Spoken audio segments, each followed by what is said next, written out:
अहमद रजा का नाम है जब से जबान पर, तकदीर मेहरबान है मेरे खानदान पर। कुछ तो बोलो लो सुभान अल्लाह। बिल्कुल इब्तदा इश्क है, रोता है क्या, आगे आगे देखिए होता है क्या। बिल्कुल ऐसा मिजाज आप बनाकर बैठे हुए हैं, लग रहा है कि ठंडक आप ही लोगों को ज्यादा लग रही है। ऐसा नहीं है तो नबी के नाम पे बोले या रसूल अल्लाह, और थोड़ा सा बेदारी पैदा कर दें, मचल कर एक मर्तबा नबी का खाते हैं तो नबी के नाम पे बुखालत न करें कि बुलंद जिसका भी होगा शऊर बोलेगा, बुलंद जिसका भी होगा शऊर बोलेगा। पीता है जिसे शराबे तहूर बोलेगा। ज़बाने इश्क पर पाबंदियां नहीं लगती, नबी के नाम पर सुन्नी जरूर बोलेगा। ज़बाने इश्क पर पाबंदियां नहीं लगती, नबी के नाम पर सुन्नी जरूर बोलेगा। आप सुन्नी हैं, नबी का खाते हैं तो नबी का गुण गाइए, मोहब्बत के साथ बोले या रसूल अल्लाह। अहमद रजा का नाम है जब से ज़बान पर, तकदीर मेहरबान है मेरे खानदान पर। जिस जात ने तमाम अहले सुनन को बचा लिया, कुर्बान जाओ ऐसे बरेली के खान पर। जिस जात ने तमाम अहले सुनन को बचा लिया, जिस जात ने तमाम अहले सुनन को बचा लिया, कुर्बान जाओ ऐसे बरेली के खान पर। हजरात आइए, वक्त का मद्देनजर रखते हुए घड़ी की सुई काफी तेजी के साथ सफर कर रही है और मेंबर शरीफ पे आप देख रहे हैं, आप अपने माथे की निगाहों से मुताला कर रहे हैं और देख रहे हैं कि सरपरस्ते इजलास, कायदे अहले सुन्नत, माहिर इल्म फन, इल्म के समंदर, उस्ताजुल उलमा हजरतुल अल्लाम हजरत अल्लामा मौलाना मुफ्ती मोहम्मद ज़ैनुल्लाह साहब क़िबला मद्दज़िल्लु आली को मैं आपके समातों के हवाले करूं। यकीनन आइए हजरत का इस्तकबाल नारे तकबीरों की झनकार में करें। उठाइए अपने हाथों को, नबी का झंडा बनाइए और मोहब्बत के साथ इस्तकबाल कीजिए। नारे तकबीर, और थोड़ा सा मिजाज बनाएं। नारे तकबीर, नारे रिसालत, नारे रिसालत, मसलके आला हजरत, उलमाए अहले सुन्नत, शहनशाहे मदीना कॉन्फ्रेंस। नारे तकबीर, नारे रिसालत।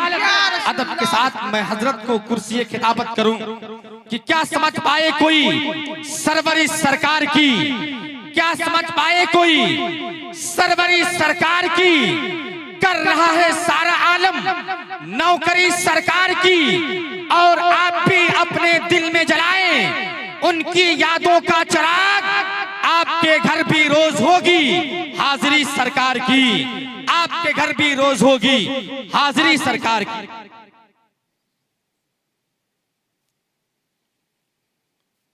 अल्हम्दुलिल्लाहि रब्बिल आलमीन वल आक़िबतु लिल मुत्तक़ीन वस्सलातु वस्सलामु अला सय्यिदिल अंबियाइ वल मुरसलीन व अला आलिहि त्तय्यिबीन अत्ताहिरीन। बिस्मिल्लाहिर रहमानिर रहीम। लक़द जाअकुम रसूलुम मिन अनफुसिकुम अज़ीज़ुन अलैहि मा अनित्तुम सदक़ल्लाहुल अज़ीम व सदक़ रसूलुहुन नबिय्युस सादिक़ुल अमीनुल करीम व नहनु अला ज़ालिका लमिनश शाहिदीन वश्शाकिरीन वल्हम्दुलिल्लाहि रब्बिल आलमीन। कि मोहम्मद से वफ़ा तूने तो हम तेरे हैं, ये जहाँ चीज़ है क्या लौहो कलम तेरे हैं। दुरूद पाक की नज़र पेश कर लें, पढ़िए अल्लाहुम्मा सल्लि अला सय्यिदना मौलाना मुहम्मद सल्लल्लाहु अलैहि वसल्लम आलिहि वसल्लम सलामुन अलैका या रसूलल्लाह सल्लल्लाहु तआला अलैहि वसल्लम।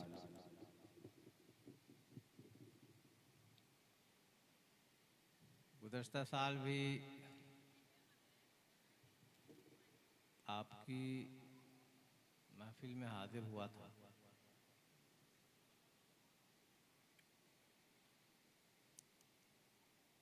और गुज़श्ता साल भी मैंने आपको मुबारकबाद पेश की थी। सबसे ज़्यादा हमारी जिम्मेदारी बनती है, इसलिए कि हम उनके वफादार नाम लेवा हैं। जो वफादार नाम लेवा होता है तो वो सिर्फ जाहिर को नहीं संवारता,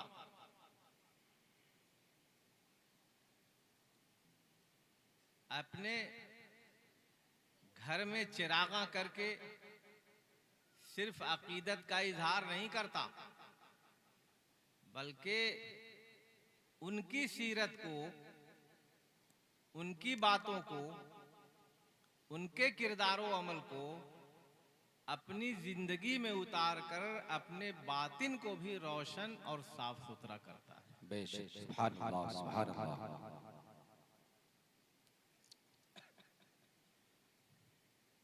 तो असली जिम्मेदारी तो हमारी यही है, क्योंकि ये कुरान का हुक्म भी है और नबी अकरम सल्लल्लाहु अलैहि वसल्लम का फरमान भी है।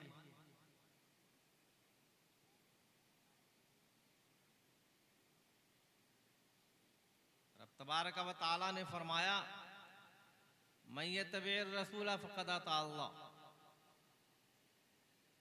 जो रसूल की पैरवी कर ले उसने अल्लाह की इताअत कर ली।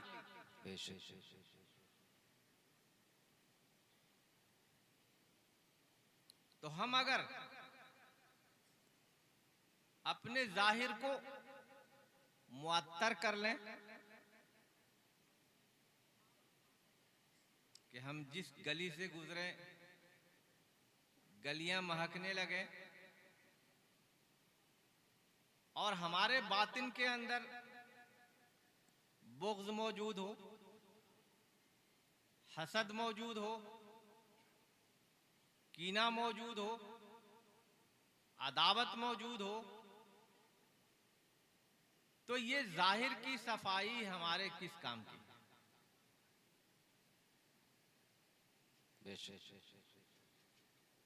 हम उस वक्त तक मुज़क्का नहीं हो सकते, सुथरा नहीं हो सकते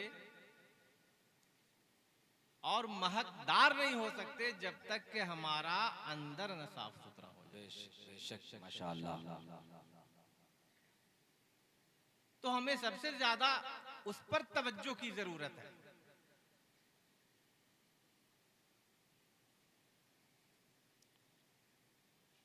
इसलिए हम आपसे मुअद्दबाना एक बार फिर गुजारिश करते हैं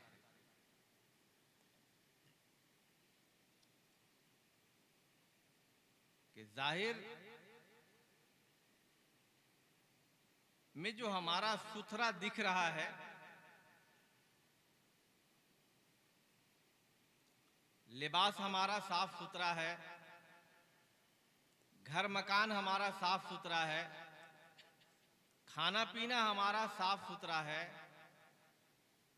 तो इसी तरह हमारा कल्ब और हमारा दिल भी साफ सुथरा। जिंदाबाद, सुभान अल्लाह। बेशक, रब तबारक व तआला ने इरशाद फरमाया, क़द अफ़लह मन तज़क्का। कामयाब वो नहीं है जिसने बहुत ज्यादा पैसे कमा लिए हैं, वो भी नहीं है जिसने बहुत ज्यादा डिग्रियां हासिल कर ली हैं, और वो भी नहीं है जिसके कपड़े बड़े ज़र्क बर्क और कीमती हैं, जिसका जाहिर बहुत सुंदर और खूबसूरत है। हमारा रब फरमाता है, क़द अफ़लह मन तज़क्का। कामयाब वो शख्स है जिसका बातिन और अंदरूनी हिस्सा साफ सुथरा हो गया। बेशक, सुभान अल्लाह, सुभान अल्लाह। एक जगह अगर हांडी होती है तो थोड़ी बहुत ढन ढून की आवाज आती है, और एक आदमी अगर दूसरे की ऐबजोई में लगे तो एक मौके पर आकाए करीम सल्लल्लाहु अलैहि वसल्लम ने इरशाद फरमाया कि तुम दूसरों की ऐबजोई के पीछे ना पड़ो, इसलिए कि अगर तुम दूसरों के बातिन को जान लोगे, दूसरे की तन्हाइयां कैसी हैं, दूसरे का अंदरूनी हिस्सा कैसा है, अगर तुम ऐसा जान लोगे तो तुम एक दूसरे को दफन भी ना कर सकोगे।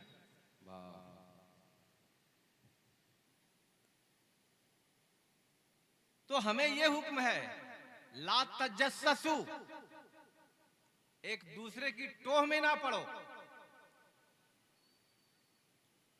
कोई आदमी अपने घर के अंदर क्या कर रहा है, वो घर के अंदर क्या बातें कर रहा है, क्या खाना खा रहा है, किस तरह का प्लान कर रहा है, क्या उसकी सोच है, कुरान हकीम ने हमें इससे रोका है। ला तजस्ससु, तुम उसकी टोह में ना पड़ो। बेशक, हम एक मुआशरे में रहते हैं, एक समाज में रहते हैं। मुआशरती हिसाब से हमारा एक के साथ रिश्ता होता है, दूसरे के साथ रिश्ता होता है, तीसरे के साथ रिश्ता होता है, तो हमें इसे निभाना होता है। अब एक लाठी से तमाम रिश्तों को हांका नहीं जा सकता। बेशक, तो हमें आपसी भाईचारा भी बनाए रखना है, मुआशरती अमनो अमान भी बनाए रखना है। हमारा जो हुस्न अखलाक का तकाजा है उसको भी हमें पूरा करना है। और बहैसियत एक इंसान हमारे पास नफ्स है, उस नफ्स के भी कुछ तकाजे हैं, तो नफ्स के आगे भी हमें रोटी डालना है। इन तमाम मामलों को निभाते हुए हमें जिंदगी की सुबह शाम गुजारनी है। बेशक, सुभान अल्लाह, सुभान अल्लाह। अब जाहिर है ऐसे माहौल में अगर हम एक दूसरे का ताक़ुब करते हैं, एक दूसरे की जासूसी करते हैं, एक दूसरे के अंदरूनी खाना टटोलने की कोशिश करते हैं, तो हमारे दिल में भी कुदूरत आती है और उनके दिल में भी कुदूरत आती है। बेशक, तो हमें इन चीजों के दरपे होने की जरूरत नहीं है।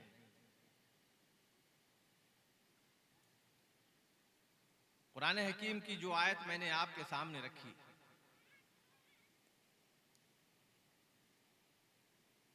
रब तबारक व तआला इरशाद फरमाता है, लक़द जाअकुम रसूलुम मिन अनफुसिकुम, लोगों तुम्हारे पास तुम्ही में से एक रसूल आया। बेशक, सुभान अल्लाह, सुभान अल्लाह, माशाअल्लाह। अजीजुन अलैहि मा अनित्तुम, उस रसूल की हालत यह है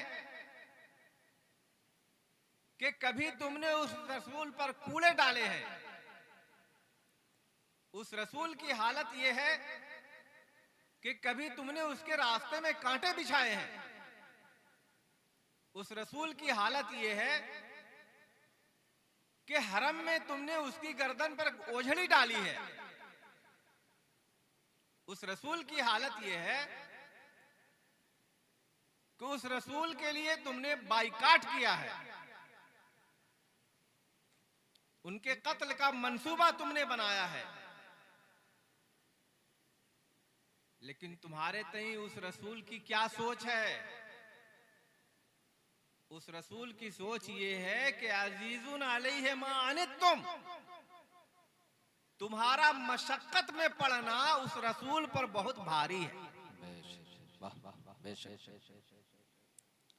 तुम्हारी आंखों में आंसू आ जाएं, तुम्हारे पांव में ठेस लग जाए,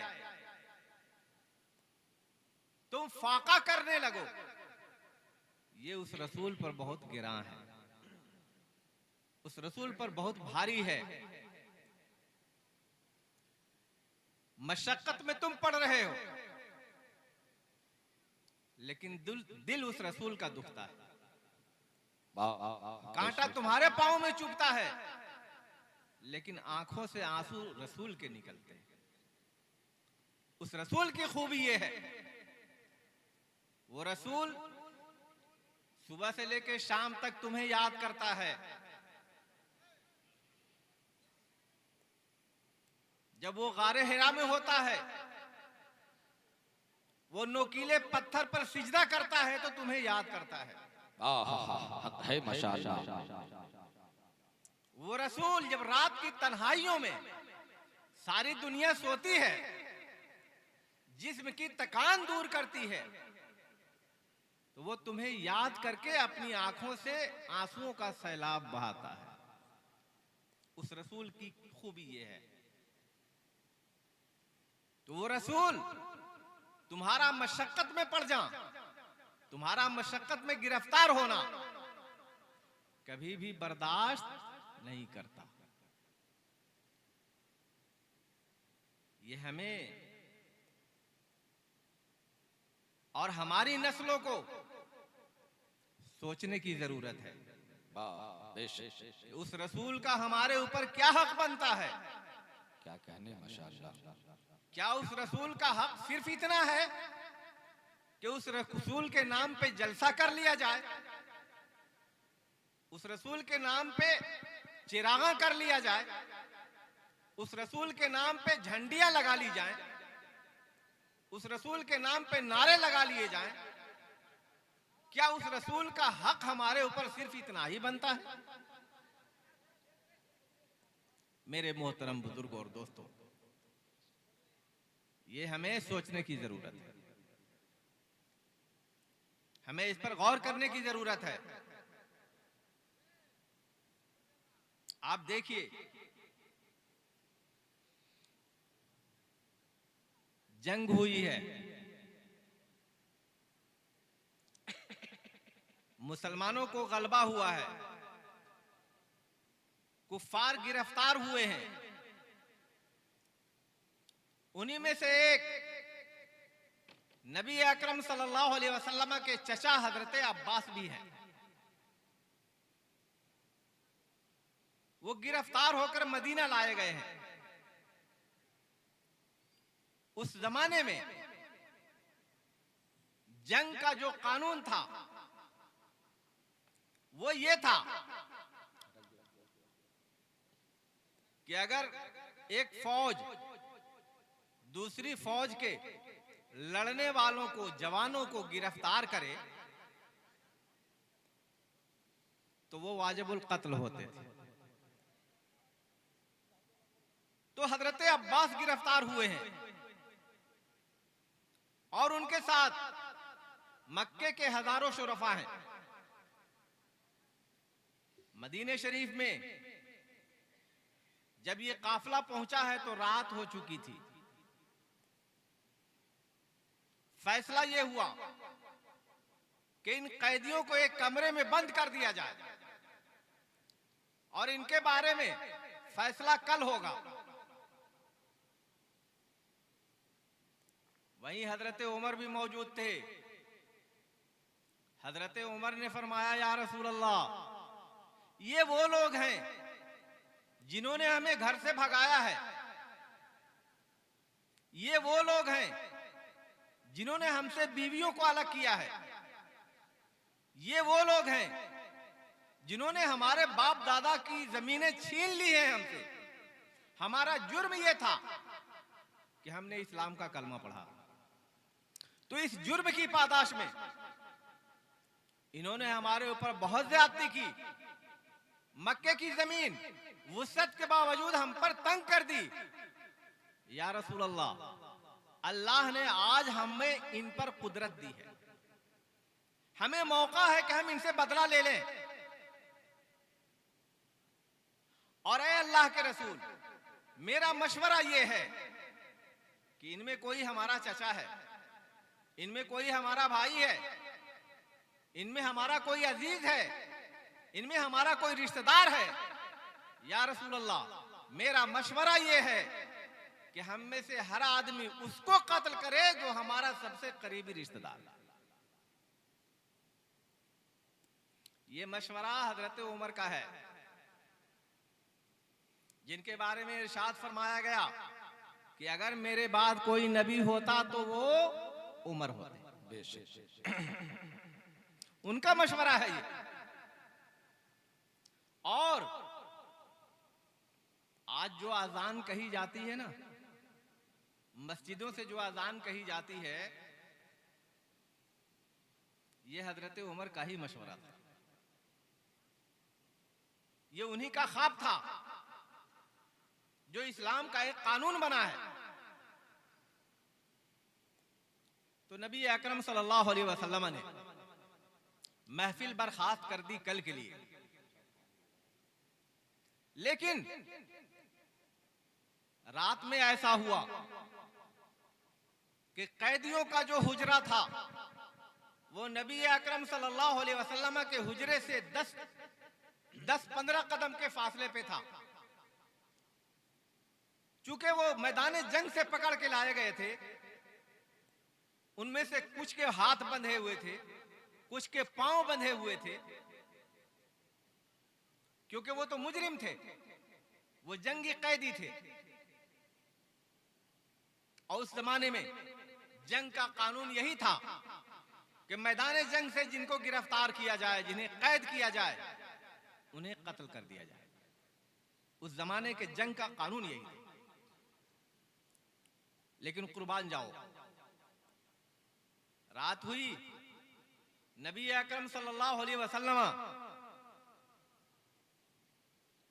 उठते हैं और हजरत बिलाल को आवाज देते हैं और हजरत अनस बिन मालिक को आवाज देते हैं। जब वो हाजिर हुए तो इरशाद फरमाया गया, कैदियों के हुजरे में जाओ, वहां से रोने की आवाज आ रही है। कैदियों के हुजरे से कराहने की आवाज आ रही है। जाओ उनकी रस्सियां ढीली कर दो। उनकी जो रस्सियां मजबूती के साथ बांधी गई हैं, जिनकी वजह से उन्हें तकलीफ हो रही है, उनकी रस्सियां ढीली कर दो। आप जरा देखें, कुरान हकीम की आयत देखें, नबी का किरदार देखें। कुरान हकीम फरमाता है, अजीजुन अलैहि मा अनित्तुम, तुम्हारा मशक्कत में पड़ना, तुम्हारा रोना, तुम्हारा गिड़गिड़ाना, तुम्हारा कराहना नबी के ऊपर गिरा गुजरता है, नबी के ऊपर शाख गुजरता है। ये वो कराह रहे हैं जिन्होंने कलमा नहीं पढ़ा है। ये वो करा रहे हैं जिन्होंने इस्लाम को खत्म करने के लिए तरह तरह की साजिशें की हैं। लेकिन नबी उनकी रस्सियां ढीली करा रहे हैं। नबी उनकी आहों को सुनकर, उनकी परेशानियों को सुनकर परेशान हो जा रहे हैं और उनकी रस्सियां रात में ढीली की जा रही हैं। लोगों जरा सोचो, हमारे नबी की सीरत ये बताती है, नबी का किरदार हमें ये बताता है। हमारा हाल क्या है? गैरों से तो बहुत लहक के मिलते हैं, उनकी मिन्नतें भी करते हैं, उनकी चापलोसियां भी करते हैं, उनके तलवे भी चाटते हैं। लेकिन वो जो हमारा भाई है, वो जो हमारा पड़ोसी है, वो जो हमारा रिश्तेदार है, उसकी कोई एक बात हमें बर्दाश्त नहीं होती। वजह क्या है? फला मौके पर 10 साल पहले उसने ये बात कही थी। अगर यही इस्लाम है तो जहालत किसे कहते हैं? मेरे मोहतरम बुजुर्गों और दोस्तों, इस महफिल की आपको मुबारकबाद पेश करने के बाद मैं आपसे गुजारिश करता हूं, अपनी सफों में इत्तेहाद पैदा करें, अपने भाई को गले लगाने की कोशिश करें, अपने दिलों के जंग को छुड़ाने की कोशिश करें, अपने आप को साफ सुथरा करने की कोशिश करें, अपने दिल से बुग़्ज़ को हटाने की कोशिश करें, हसद को हटाने की कोशिश करें। इस्लाम तंग नजरी नहीं सिखाता। नबी अकरम सल्लल्लाहु अलैहि वसल्लम की सीरत ने हमें बताया। मुझे याद आता है एक मौका था कि नबी अकरम सल्लल्लाहु अलैहि वसल्लम खाने काबा पहुंचते हैं। उस वक्त खाने काबा के कलीद बरदार हजरत उस्मान थे। हजरत उस्मान के पास पहुंचते हैं और कहते हैं, उस्मान, अब हम मक्का छोड़ रहे हैं, अब हम मदीने जा रहे हैं, आप खाने काबा की चाबी दे दो, मैं आखिरी बार खाने काबा का दीदार कर लूं, मैं आखिरी बार अल्लाह के घर में अपनी पेशानी झुका लूं। आप रो रहे हैं और हजरत उस्मान से चाबी मांग रहे हैं। हजरत उस्मान इनकार करते हैं क्योंकि उन्होंने अभी उस वक्त इस्लाम नहीं लाया है। उन्होंने कहा, आपको चाबी नहीं दी जाएगी, आपको चाबी नहीं दी जाएगी। एक मंजर यह है।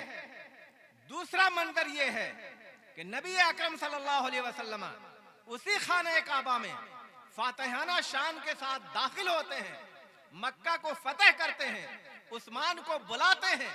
उस्मान जब बुलाए गए तो आपके जिस्म पर लर्जा तारी है, आप कांप रहे हैं, आप थरथरा रहे हैं। उन्हें वो रात याद आ रही है, पता नहीं मेरे बारे में क्या फैसला होगा। मैंने उस दिन चाबी देने से इनकार किया था, मैंने खाने काबा का दरवाजा खोलने से इनकार किया था। हजरत उस्मान को ये याद आ रहा है, लेकिन नबी अकरम सल्लल्लाहु अलैहि वसल्लम उन्हें बुलाते हैं और बुलाने के बाद इरशाद फरमाते हैं, उस्मान, मैंने तुम्हें माफ किया और ये चाबी क़यामत तक तुम्हारे खानदान में रहेगी। सुभान अल्लाह। तो हमारे नबी ने जो हमारे लिए सीरत पेश की है, कट्टर से कट्टर दुश्मन को माफ करने वाली सीरत पेश की। सुभान अल्लाह, सुभान अल्लाह, माशाअल्लाह। दिल में बुग़्ज़ पालने वाली सीरत नहीं पेश की है, दिल से जहालत को निकालने वाली सीरत पेश की है। मेरे मोहतरम बुजुर्गों, दोस्तों, क्या ही अच्छा होता, क्या ही बेहतर होता कि जिस तरह नबी का नाम लेकर हम अपने जाहिर को चमकाते हैं, अपने जाहिर को महकाने की कोशिश करते हैं, हम दुनिया के सामने अपने आप को नबी का गुलाम जाहिर करने की कोशिश करते हैं। क्या ही अच्छा होता कि उस नबी की सीरत से हमारा बातिन भी साफ सुथरा हो जाए। सुभान अल्लाह। क्या ही अच्छा होता कि जाहिर की तरह हमारा बातिन भी महक जाता।